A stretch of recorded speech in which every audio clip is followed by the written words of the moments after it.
नमस्ते दोस्तों, कैसे हैं आप लोग। Welcome back my channel. दोस्तों, आज हम लोग एक ITR लाइव फाइल करेंगे, ITR 4 फाइल करेंगे। ITR 1 तो बहुत ईजी है, मेरे प्रीवियस वीडियो में भी आपको मिल सकता है उसकी वीडियोज, उसमें कोई भी चेंजेज नहीं है। आज हम एक ITR 4 फाइल करने की कोशिश करेंगे फॉर फाइनेंशियल ईयर 22-23, मतलब असेसमेंट ईयर 23-24, यानी 31/3/2023 का रिटर्न। उसके लिए करना क्या है, incometax.gov.in के वेबसाइट पे आना है, लॉगिन करना है। तो आज जो मैं ITR फाइल कर रहा हूँ ये एक डॉक्टर साहब का है। डॉक्टर साहब किसी इंस्टीट्यूट में, मतलब किसी मेडिकल इंस्टीट्यूट में अपनी सर्विसेज देते हैं on रिटेनरशिप basis, means on contract basis. तो वहाँ से उनकी जो डिडक्शंस कटती हैं और भी उनके और सारे इनकम्स हैं, उनको मिला के एक ITR 4 फाइल करनी है। आपको पता होना चाहिए कि कभी कभी होता क्या है ना, कभी कभी आपको अगर किसी कंपनी में आप काम कर रहे हो तो आपको एज ए सैलरी नहीं रखते, एज ए आपको कॉन्ट्रैक्ट पे रखते हैं। उस टाइम क्या होता है, अंडर सेक्शन 194J वो आपका TDS डिडक्ट कर रहे होते हैं, जो कि आपको टेक्निकली ITR 1 सैलरी में नहीं काउंट होता है। तो ITR 1 में उसे नहीं फाइल करना चाहिए, ITR 4 में आप फाइल कर सकते हैं। तो सबसे पहले आपको लॉगिन करनी है। लॉगिन कैसे होगी, पैन से और पासवर्ड से। ये तो आपको पता होगा या नहीं तो मेरे आपको प्लेलिस्ट में मिल जाएगा कैसे लॉगिन करते हैं, कैसे अपना अकाउंट बनाते हैं। आपको यहाँ पे जाना है इनकम टैक्स रिटर्न पे और उसके बाद फाइल इनकम टैक्स रिटर्न पे। इस पर क्लिक करने के बाद आपको इस तरीके से असेसमेंट ईयर पूछा जाएगा। असेसमेंट ईयर 23-24, क्योंकि 31/3/2023 का रिटर्न फाइल हो रहा है। मैं ऑनलाइन फाइल करने की कोशिश करता हूँ और इसे कंटिन्यू करूँगा। इसके बाद मैंने अभी तक कोई अगर ड्राफ्ट अगर सेव किया होता, कुछ काम किया होता, तो यहाँ पे सेव्ड अपीयर होता, बट मैं सिंस न्यू फाइलिंग कर रहा हूँ तो स्टार्ट न्यू फाइलिंग पे मैंने क्लिक कर दिया। इसके बाद आप इंडिविजुअल हैं तो इंडिविजुअल पे टिक करके, ये डॉक्टर साहब हैं इंडिविजुअल हैं तो यहाँ पे मैंने क्लिक करके यहाँ कंटिन्यू पे क्लिक कर दिया। यहाँ पर ITR 1, 2, 3, 4 में ITR 4 फाइल करना चाहता हूँ। मैं ITR 4 यहाँ पे सिलेक्ट कर लिया। ITR 4 फाइल करने में बस एक ही प्रॉब्लम होती है, बैलेंस शीट भरने की। वो मैं अभी आपको बताऊंगा कि यहाँ पे किस तरीके से फाइल बनाते हैं और किस तरीके से करते हैं। Proceed with ITR 4। अब यहाँ पे लेट्स गेट स्टार्टेड, यहाँ पे क्लिक कर दिया। मैं 44 AD में इसे फाइल करना चाहता हूँ। आपको पता है कि 3 सेक्शन है, 44 AD, AF, AE। अगर इसमें आपको फाइल करना है तो कुछ एक परसेंटेज होती है आपके ग्रॉस टर्नओवर की, उससे कम आप इनकम नहीं दिखा सकते हैं, से 8%। अगर आपकी टोटल टर्नओवर की 8% आप दिखाते हो तो 44 AD में आप उसका इनकम क्लेम कर सकते हो। आपको कोई भी ऑडिट वगैरह नहीं करवानी पड़ेगी। Taxable income is more than exemption limit, यहाँ पे मैंने टिक कर दिया। कंटिन्यू करने के बाद इस तरफ से टैब खुल गए हैं। आपको हर एक इन्फॉर्मेशन पे जाके एक एक बार आपको कंफर्म करना पड़ेगा। जैसे पर्सनल इन्फॉर्मेशन है, इसमें सारी डिटेल भर के फिर आपको सेव करनी पड़ेगी। Gross total income, disclosure, everything. देखिए टैक्स पेड ऑलरेडी यहाँ पे 59,780 आ रही है। इट मीन्स ये क्या है ना कि यहाँ पे ये देख रहे हैं 59,780, मतलब ऑलरेडी इसमें डिटेल ऑलरेडी पिक हो चुकी है। अब आपको ये भरना है। इसके लिए अगर ये ITR 1 होती तो यहाँ पर ग्रॉस टोटल इनकम जो सैलरी है वो भी पिक्ड होती, बट सिंस यहाँ पे इनकम पिक नहीं हो सकती, इसलिए नहीं हो सकती क्योंकि बिजनेस में सारी की सारी जो इनकमिंग अमाउंट है वो प्रॉफिट नहीं होती, उसमें से कुछ खर्चे भी होते हैं। तो ये आपको टैक्स पेड आ गया। ये जो आपको दिख रहा है ना 1373, ये आपको मैं अभी दिखाऊंगा कैसे होता है।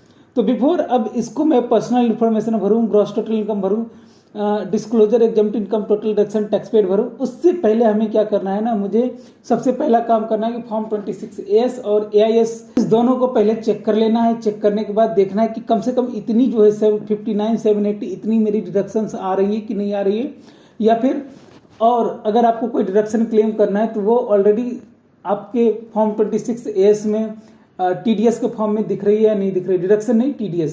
तो अब मैं चलता हूं कैसे फॉर्म 26AS और AIS निकालेंगे। फॉर्म 26AS के लिए आपको ई फाइल पे जाना है, यहाँ पे व्यू फॉर्म 26AS यहाँ पे क्लिक करना है, यहाँ कन्फर्म पे क्लिक कर देना। ये दूसरी वेबसाइट पे आपको लेके जाएगा। यहाँ आपको टिक करके प्रोसीड पे क्लिक कर देनी है। उसके बाद आपको यहाँ पे व्यू टैक्स क्रेडिट फॉर्म यहाँ पे जानी है, असेसमेंट ईयर सेलेक्ट करना है। असेसमेंट ईयर इज 23-24 और व्यू एज मान लेते हैं मैं HTML करके व्यू करता हूँ। ये व्यू करने के बाद नीचे डिटेल्स आ जाएगी पूरी। आप इसको एक्सपोर्ट एज PDF करके डाउनलोड भी कर सकते हैं। और अकाउंट एनुअल इन्फॉर्मेशन कैसे करते हैं तो उसके लिए देखिए यहाँ पे आपको AIS का यहाँ पे एक टैब दिख रहा है, AIS पे क्लिक करेंगे प्रोसीड करेंगे। प्रोसीड करने के बाद आपको इस तरीके से एक कॉलम खुल जाएगा। यहाँ पे देखिए आपको इंस्ट्रक्शन है और AIS है, AIS पे आपको क्लिक करना है।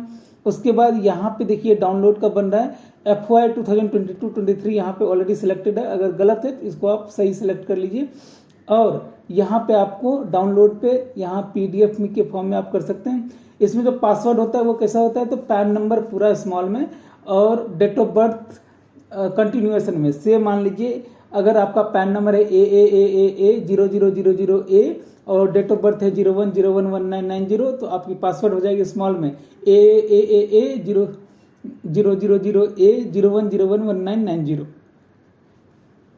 जैसा कि आप देख पा रहे हैं ये है अकाउंट एनुअल इंफॉर्मेशन स्टेटमेंट। इसमें देखिए कि दिख रहा है कि एक जो इनके एम्प्लॉयर हैं नारायण हृदयालय लिमिटेड, इससे 5,97,819 का इनका अमाउंट डिडक्ट हुआ है। और इनकी जो TDS है वो 194J में, अगर सैलरी होती तो 194(2) में ये डिडक्ट हुई होती, और 194J में इनकी जो सेलेक्ट हुई है ये TDS की आपके रिटर्न देख रही है। उसके अलावा आप देख सकते हैं कि आपका जो अदर इंटरेस्ट इनकम है सेविंग अकाउंट पे, वो सारी चीज़ें यहाँ पे आ चुकी है, तो आप इसे एक बार देख लेंगे। अब सिमिलर हम देखते हैं फॉर्म 26AS को। यहाँ भी आप देख पा रहे होंगे कि एक TDS इनका कटा है, ये 59,780 का, और इतना ही मुझे क्लेम करना है। मैं क्यों इतना ही क्लेम करूंगा, इससे ज़्यादा या कम क्लेम क्यों नहीं करूंगा? तो ज़्यादा अगर क्लेम कर लूँगा तो वह टैक्स क्रेडिट मिसमैच के नाम से आएगा, और अगर कम क्लेम होगी तो आपको ये लॉस ही है एक तरीके का, क्योंकि अगर आप पूरा क्लेम करेंगे तो आपको रिफंड ज़्यादा बनेगा या फिर आपको कम टैक्स पे करना पड़ेगा। अब क्या है कि इसके साथ ही अगर आपका कोई यहाँ पे टैक्स मिसमैच आ रहा है, से मान लीजिए आपकी टैक्स टोटल कटी है, से मान लेते हैं कि 65,000 बट यहाँ 59,000 भी दिख रही, तो आपको अपने एम्प्लॉयर के साथ इसको रेज करना है इशू, और इसको पहले करेक्ट करवानी है बिफोर फाइलिंग। इसके साथ ही अगर आपने कोई सेल्फ असेसमेंट टैक्स पे किया होगा तो वो यहीं पे दिख जाएगी। अब सेल्फ असेसमेंट टैक्स कैसे पे करते हैं मेरे प्लेलिस्ट में जाके देख सकते हैं, इस पे आपको एक वीडियो मिल जाएगी। अब इस सब में क्या डिटेल आती है पर्सनल इन्फॉर्मेशन में, इस पे भी मेरे ऑलरेडी वीडियो है, वहाँ आपको डिटेल मिल जाएगी। कुछ भी नहीं, इसको आप क्लिक करेंगे, PAN card, Aadhaar card, date of birth, bank detail, यही सारी चीज़ें रहती हैं। जैसे ये देखिए इनका एड्रेस है, मोबाइल नंबर है, ईमेल एड्रेस है, पैन नंबर है, यहाँ पे कई सारी चीज़ें हैं। अगर आपको एडिट करनी है तो यहाँ देखिए एडिट का एक ऑप्शन देता है, यहाँ पे आप एडिट पे जाके एडिट कर सकते हैं। इसके साथ आप यहाँ पे ये नेचर ऑफ एम्प्लॉयमेंट, ये सारी चीज़ें मैं आपको बता दूँ। नेचर ऑफ एम्प्लॉयमेंट यहाँ पे क्या हो जाएगी, अदर्स, क्योंकि ये बिजनेसमैन है। इसके अलावा मैं 139(1) में रिटर्न फाइल कर रहा हूँ, ये ओरिजिनल रिटर्न है, ना तो रिवाइज्ड है, ना ही बिलेटेड है, ना ही कॉन्डोनेशन ऑफ डिले वाली है, तो 139(1) मैंने यहाँ पे सिलेक्ट कर लिया। अगर किसी नोटिस के अगेंस्ट में आप रिटर्न फाइल करते हैं तो यहाँ पे आपको नोटिस कौन सी है, ये बात की चीज़ें हैं। अभी तो नॉर्मल फाइलिंग हो रही, तो इस तरीके से आप फाइल कर सकते हैं। यहाँ पे आपको क्या टैक्स रिजीम कौन सी, have you ever opted for new tax regime, तो मैंने कभी नहीं किया था तो मैं इसे नो करता हूँ, ठीक है। और क्या इस करंट असेसमेंट ईयर के लिए मुझे ऑप्ट करना है, तो नहीं, मैं नहीं ऑप्ट कर रहा हूँ, मैं ओल्ड रिजीम में ही अपना फाइलिंग करने की कोशिश कर रहा हूँ। इसके बाद कोई रिप्रेजेंटेटिव एसएससी है, नो। यहाँ पे देखिए आपको बैंक डिटेल है, बैंक डिटेल अगर आप चाहें ऐड अनदर करके भी ऐड कर सकते हैं, और उसको वैलिडेट ऑलरेडी हो जाएगा ऑटोमेटिक, 24 घंटे का टाइम लगता है। और सेलेक्ट फॉर रिफंड, अगर मान लीजिए आपके 3-4 बैंक अकाउंट हैं तो आपको सेलेक्ट फॉर रिफंड में जो भी बैंक अकाउंट में चाहिए, तो जैसे ये मान लीजिए यहाँ पे नो हो गया, अगर मान लीजिए दूसरे को यस करना होगा, दूसरे को मैं यस कर दूंगा। अभी मेरे पास एक ही है तो मैं इसी को यस कर देता हूँ, नीचे आके फिर इसको मैं कंफर्म कर देता हूँ। इसके बाद दूसरे ग्रॉस टोटल इनकम पे हम जाएंगे। ग्रॉस टोटल इनकम पे जाने के बाद ये सारी सैलरी के लिए डिडक्शंस आपको पूछ रही है। देखिए सैलरी एग्जम्पशन है, मेरा सैलरी से कोई लेना देना है नहीं, तो मैं सीधा यहाँ जाके स्किप जो क्वेश्चंस करता हूँ और सीधा आगे बढ़ जाता हूँ। इसके बाद देखिए, इसके बाद यहाँ पे सैलरी का पूरा हेड आ गया। यहाँ पे अगर आप देखें तो देख सकते हैं ऊपर इनकम फ्रॉम सैलरी आ गई। सैलरी हमारी कुछ है नहीं, इनकम फ्रॉम हाउस प्रॉपर्टी अगर कुछ होती तो यहाँ पे मैं डाल देता। Income from business and profession और इनकम फ्रॉम अदर सोर्सेस, यहाँ interest for income tax refund इतना आ गया। अगर आपको और कुछ ऐड करना है, जैसे मान लीजिए मेरी जो वहाँ पे इंटरेस्ट इनकम थी, अगर आपको ये एडिट करना है तो एडिट भी कर सकते हैं, डिलीट करना है डिलीट भी कर सकते हैं, लेकिन ये इतनी है मेरी तो इसको मैंने ऐसे ही रहने दिया। इसके साथ ही मुझे और अगर ऐड करना है तो मैं यहाँ नीचे आके इसको ऐड कर दूंगा। यहाँ पे देखिए ऐड नजर में, यहाँ पे मेरे बैंक के इंटरेस्ट है ऑलमोस्ट 4-5 हज़ार के। तो do you have interest income saving account in India, yes. ये कितने का है तो 5,000 का है। और आपको पता है कि ATTTA में ये डिडक्शन इसका पूरा का पूरा मिल जाता है। तो यहाँ कंटिन्यू पे आपको क्लिक करना है और इस तरीके से देखिए आपका यहाँ पे 6373 का अदर इनकम दिख रहा है। मुझे अभी इस पे नहीं, मुझे बिजनेस एंड प्रोफेशन वाले पे काम करना है। यहाँ ऐड डिटेल पे मैंने क्लिक किया। ऐड डिटेल पे क्लिक करने के बाद आप देखेंगे कि यहाँ पे इस तरीके से ये एक टैब खुला है जिसमें name of business, business code और डिस्क्रिप्शन डालनी है और इसे ऐड करना है। और नीचे gross turnover, presumptive income under section 44AD, ये सारी चीज़ें यहाँ पे डालनी है। देखिए नेचर ऑफ बिजनेस मैंने डॉक्टर डाल दिया, बिजनेस कोड यहाँ अदर प्रोफेशनल सर्विसेज डाल दी क्योंकि डॉक्टर का मुझे इसमें मिला नहीं, और यहाँ पे मेडिकल सर्विसेज इस तरीके से डाल दिया। अब ग्रॉस टर्नओवर मैं AIS से ले लेता हूँ। देखिए इसमें मैं ये भी बताने वाला हूँ कि आपको अगर कोई भी डॉक्यूमेंट ना दे तो आप किस तरीके से फाइल कर सकते हैं। तो और अगर सिंपल रिटर्न हो तो, बहुत ज़्यादा कॉम्प्लिकेटेड हो तब तो आपको डॉक्यूमेंट चाहिए ही चाहिए। तो देखिए यहाँ पे AIS मैंने खोला है, यहाँ पे टोटल रिसीट दिख रहा है 597,819, यही टोटल रिसीट होगी। अब ये मेरी इनकम 4,83,000 प्लस आपको ये जो 6-7 हज़ार का था वो आपको दिख रही होगी। अब मैं इसे कन्फर्म कर देता हूँ। अब आप देख रहे होंगे कि ग्रॉस टोटल इनकम भी कंफर्म दिख रही है। अब डिस्क्लोजर एंड एग्जाम्प्ट इनकम पे आएंगे, टोटल डिडक्शन, टैक्स पेड, इस सब को एक एक करके मुझे कंफर्म करना है। अब डिस्क्लोजर एंड एग्जाम्प्ट इनकम पे मैंने क्लिक किया। अब यहाँ पे देखिए financial particular of the business, यहाँ पे मैं ऐड डिटेल करूंगा ना, तो ये हो गया बैलेंस शीट जो भरने की है, जिसको लेकर आपको प्रॉब्लम्स होती हैं। तो इसके लिए क्या करना है, जो पहले इससे पहले जो फाइल हुई है उसको आपको एक बार नजर मारनी है। उसकी बैलेंस शीट यहाँ पे मैंने ओपन कर ली। अब इनका 2 लाख का कैपिटल था, 25,000 रुपये बैंक में बैलेंस और एक 75,000 का अदर एसेट था। अब ये सिंपल रिटर्न है इसलिए ज़्यादा इसमें प्रॉब्लम मुझे होगी नहीं। अब ये 2 लाख की लास्ट ईयर हमारी जो कैपिटल थी और इस बार जो हमारी इनकम हुई ऑलमोस्ट 4,89,000 की, इसमें से मैं अगर मान लूँ कि 1,89,000 अगर पूरे इनके खर्चे भी हैं, फिर भी 3 लाख रुपये तो इनके पास बच गए। तो वो 3 लाख प्लस 2 लाख, तो ये 5 लाख की आज के डेट में हमारी टोटल कैपिटल होगी। अगर उनके पास कार वगैरह है तो आप यहाँ पे डाल सकते हैं, कुछ क्रेडिटर्स वगैरह हैं तो वो यहाँ पे आप डाल सकते हैं, लेकिन हमारे केस में ऐसा कुछ भी नहीं है, तो इसको मैं 0 कर देता हूँ। और इसके बाद फिक्स्ड एसेट भी 0, कार अगर होती तो मैं फिक्स्ड एसेट में डाल देता। Inventory 0, sundry debtor 0, balance with bank की मैं मान लेता हूँ कि 37,000 के आसपास में, जो मुझे बताया गया 37,500 रुपये के आसपास में बैंक बैलेंस है। कैश इन हैंड है ऑलमोस्ट, मैं 2,500 रुपये की कैश इन हैंड मान लेता हूँ। और बाकी चीज़ें जो हैं आपको 40,000 माइनस 5 लाख, तो मतलब 4,60,000 रुपये मैं अदर एसेट में मान लेता हूँ। इस तरीके से मेरी 5 लाख की टोटल एसेट और 5 लाख की लायबिलिटी हो गई। ये पूरा मेरा बैलेंस शीट क्लियर हो गया। ये आप बैलेंस शीट देख सकते हैं। इसके बाद reported to GST exempt income, ये सब अभी एग्जम्प्ट इनकम वगैरह कुछ भी है नहीं। अब कंफर्म अगर डिविडेंड वगैरह होती तो यहाँ पे मैं टोटल डिडक्शन पे आएंगे। टोटल डिडक्शन पे आने के बाद ये देखिए ATC वाली बहुत सारे इसमें डिडक्शंस हैं। आप चाहे तो यहाँ पे आप भर सकते हो या एक सीधा सीधा इसको नो कर दो। नो करने के बाद सीधा आपको स्किप क्वेश्चन करके मैं बता, तो ऑल डिडक्शन पे इस तरीके से क्लिक कर दीजिएगा। क्लिक करने के बाद आपको देखो एक साथ आपको दिख जाएगा किस किस सेक्शन में आपको क्या क्या क्लेम करना है। या तो आप फर्स्ट पेज पे ही कर लेते हैं या यहाँ कर लेते हैं।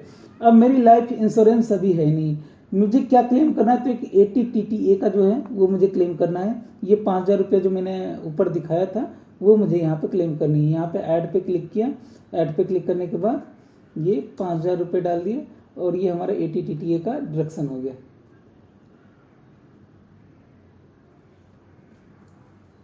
आते हैं टैक्स पेड पे। टैक्स पेड ऑलरेडी आ रही है, इसको आपको एक बार चेक कर लेना। नहीं तो अगर आपने कोई असेसमेंट, सेल्फ असेसमेंट टैक्स पे कर दिया है तो उसको आपको यहाँ पे भरनी पड़ेगी। आप देख सकते हैं यहाँ सैलरी वाले में 0 दिख रहा है।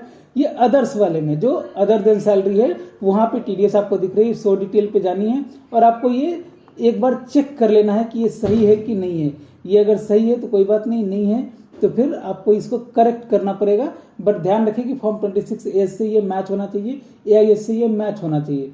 इसके बाद दोस्तों टोटल टैक्स लायबिलिटी आपकी जीरो बनेगी, क्योंकि 4,83,000 रुपये कोई टैक्स है नहीं, बाकी आपको रिबेट मिल जाएगा। देखिए 11,719 रुपये का टैक्स मिला, जो 87A में रिबेट मिल गया। आपको पता है कि 5 लाख तक की इनकम पे कोई भी टैक्स नहीं है। मेरी 489 की इनकम बनी थी, उसमें से भी 5,000 रुपये जो थे वो इंटरेस्ट ऑन सेविंग डिपॉजिट था, सेविंग इन बैंक था, तो वो अंडर सेक्शन 80 TTA एग्जाम्प्ट होता है। तो इस तरीके से ये फाइल होने के बाद मैं इसे कंफर्म कर दूंगा। कंफर्म करने के बाद अगर आपका एडवांस टैक्स वगैरह जो भी होगा सब इसी में आ जाएगा। आप एक बार चाहे तो एक बार करके देख सकते हैं। ये प्रोसीड करेंगे, प्रोसीड करने के बाद मुझे एलिजिबल रिफंड 59,780 का दिख रहा है, इसे मुझे प्रीव्यू रिटर्न करना है। प्रीव्यू रिटर्न के बाद सेल्फ ऑलरेडी है, आपको सिर्फ नीचे आके सबमिट कर देना है। ये एक डिक्लेरेशन पेड था, प्रोसीड टू रिव्यू, और इसके बाद ये आपका ड्राफ्ट दिख रहा है। अगर चाहें तो आप इसका डाउनलोड कर सकते हैं, प्रिंट रख सकते हैं, जो आपको मन करे वो कर सकते हैं। अब यहाँ प्रोसीड टू वैलिडेशन पे मैंने क्लिक कर दिया, और इस तरीके से वैलिडेशन सक्सेसफुल। अगर कोई एरर होता तो यहाँ पे एरर आ जाती, और उस एरर को आप फिर चेक कर सकते थे कि सही है कि नहीं। प्रोसीड टू वेरिफिकेशन, वेरिफिकेशन में देखिए 1 एरर फाउंड। अब यही चीज़ मैं बोल रहा था कि अगर कुछ एरर होती तो यहाँ पे एरर दिख जाती। तो जो एरर दिख रही थी वो मेरी ग्रॉस टोटल इनकम से थी। तो दोस्तों देखिए एरर क्या थी, मैं बताऊं कि 44AD में मैंने भर दिया, जबकि ये प्रोफेशन है, तो प्रोफेशन 44ADA में आना चाहिए था। इसको मैं पहले डिलीट करता हूं, उसके बाद फिर एक नया ऐड करूंगा।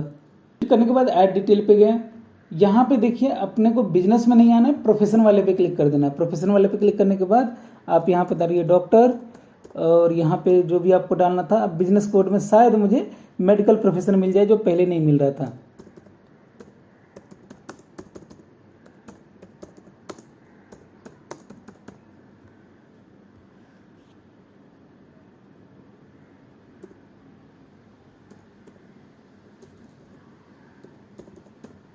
आप देख सकते हैं मुझे मेडिकल प्रोफेशन मिल गया, यहाँ पे मैंने टिक कर दिया। इसको ऐड कर दूंगा। ऐड करने के बाद फिर वही चीज़ें यहाँ भी देखिए ग्रॉस रिसीट, और ये जो 44ADA है वो आपको यहाँ पे डालनी है। तो यहाँ तरीके से ये मैं भर के ऐड कर लूँगा। अब मैं आपको बताता हूँ कि 44AD वगैरह क्या है। ये सब प्रिजम्पटिव इनकम है। प्रिजम्पटिव इनकम मैं पहले भी बता चुका हूँ, इसमें बताता हूँ कि देखिए अगर आप मेडिकल कोई प्रोफेशनल है या बिजनेसमैन है, और आपकी अगर जो रिसीट है वो टैक्स ऑडिट के परव्यू में आती है, बट आपको टैक्स ऑडिट नहीं करवानी, तो आपको एक सर्टेन परसेंटेज, सो जो डिजिटल अमाउंट है से आपकी टर्नओवर जो डिजिटल मोड में हुई है उसका 6% अगर बिजनेस है तो, और जो नॉन डिजिटल हुई है उसका 8%। इतना अगर आप प्रॉफिट दिखा देते हैं या इससे ज़्यादा प्रॉफिट दिखाते हैं तो आपको ऑडिट की ज़रूरत नहीं पड़ेगी। सिमिलर केस में जो प्रोफेशन है, प्रोफेशन में भी 44ADA करके एक सेक्शन है, इसमें आप जो ग्रॉस रिसीट है उसका 50% या उससे ज़्यादा अगर आप दिखा देते हैं तो आपको टैक्स ऑडिट की ज़रूरत नहीं पड़ेगी। आप देख सकते हैं 44AD के लिए जो स्मॉल बिजनेसमैन है पहले 2 करोड़ थी, अब इस बजट से 3 करोड़ हो रही है। 44ADA के लिए जो पहले 50 लाख थी प्रीवियस लिमिट, अब 75 लाख हो रही है। मैं इसको ऐड कर दूंगा, जो गलती थी वो मुझे पकड़ में आ गई, बाकी सारी चीज़ें ऑलरेडी भरी हुई है। तो बस क्या करना है, हमें सबमिट कर देना है।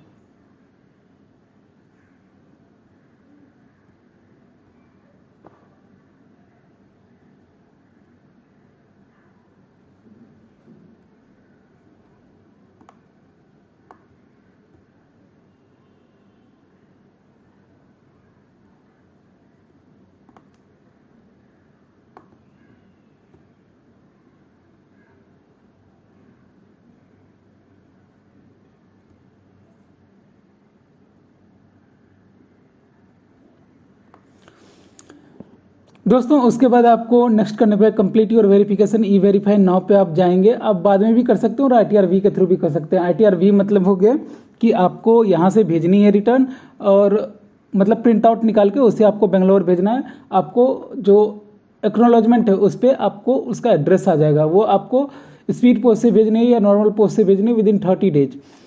ई वेरीफाई लेटर अगर करते हैं तो 30 दिन के अंदर अंदर आपको ई वेरीफाई करना पड़ेगा। अगर आप ई वेरीफाई नहीं करते हो तो वो रिटर्न इनवैलिडेट हो जाएगा और उसकी कोई वैलिडिटी नहीं रह जाएगी।